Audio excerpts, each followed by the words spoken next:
আসসালামু আলাইকুম। এটিএন বাংলা সংবাদে সবাইকে স্বাগত জানাচ্ছি আসিফুর রহমান সাগর। ৩৭ দিন বন্ধ থাকার পর অবশেষে সপ্তাহের প্রথম কর্মদিবসে চালু হলো মেট্রো রেল।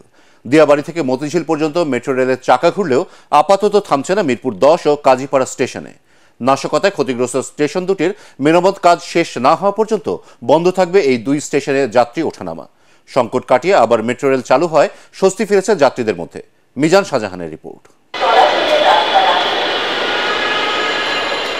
যানজটের নগরীতে স্বস্তি হয়ে আসে মেট্রো রেল।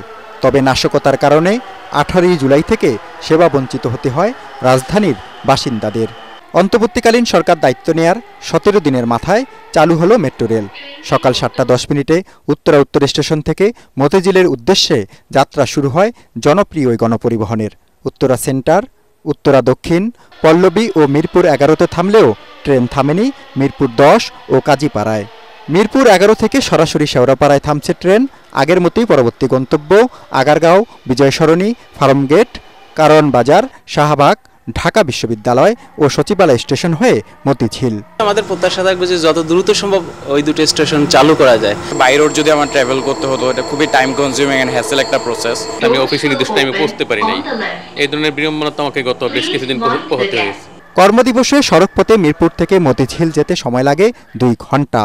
মেট্রো রেলের এসি বগিতে 80 টাকায় 25 মিনিটে সমান দূরত্বে যাতায়াত করতে পেরে খুশি যাত্রীরা। 7টায় বের হইতাম, তারপর আমি 10টা অফিস ধরতে পারতাম না, কিন্তু আজকে আমি 9টায় বের হয়েছি। আই হোপ আমি অফিসটা ধরতে পারবো। এটা একটা জাতীয় সেবা, সকলের স্বার্থে এখানে ভ্যাট না বসানোই বেটার। শুক্রবার বন্ধ। অন্য দিনগুলোতে সকাল 7:10 থেকে রাত 9:40 পর্যন্ত চলাচল করে মেট্রো রেল। সকালে যাত্রীদের চাপ কিছুটা কম থাকলেও দুপুরে তা বেড়ে যায়।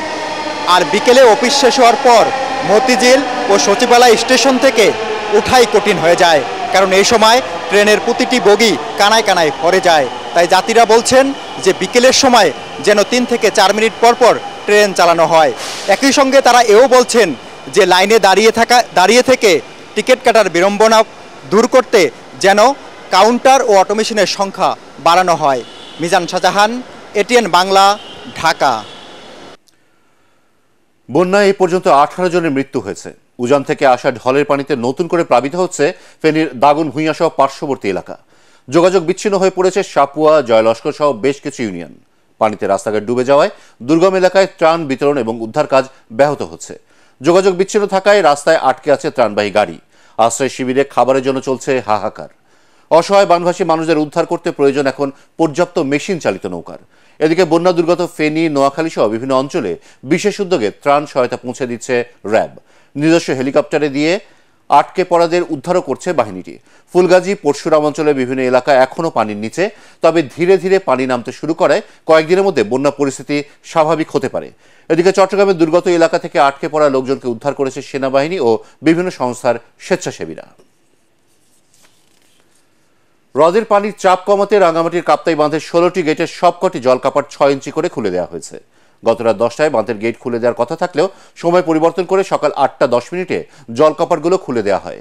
এতে প্রতি সেকেন্ডে 6 ইঞ্চি করে 9000 কিউসেক পানি কর্ণফুলী নদীতে গিয়ে পড়ছে। তবে এ নিয়ে আতঙ্কিত না হওয়ার পরামর্শ দিয়েছেন পিডিবি কর্তৃপক্ষ।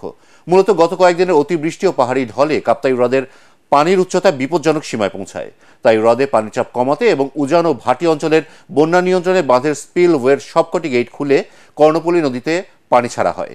কাপ্তাই প্রাণী বিদ্যুৎ কেন্দ্রের তত্ত্বাবধায়ক প্রকৌশলী এটিএম আব্দুল জাহের জানান, হ্রদের পানির স্তর ও বৃষ্টিপাত পর্যবেক্ষণ করে পানি ছাড়ার পরিমাণ বাড়ানো হতে পারে।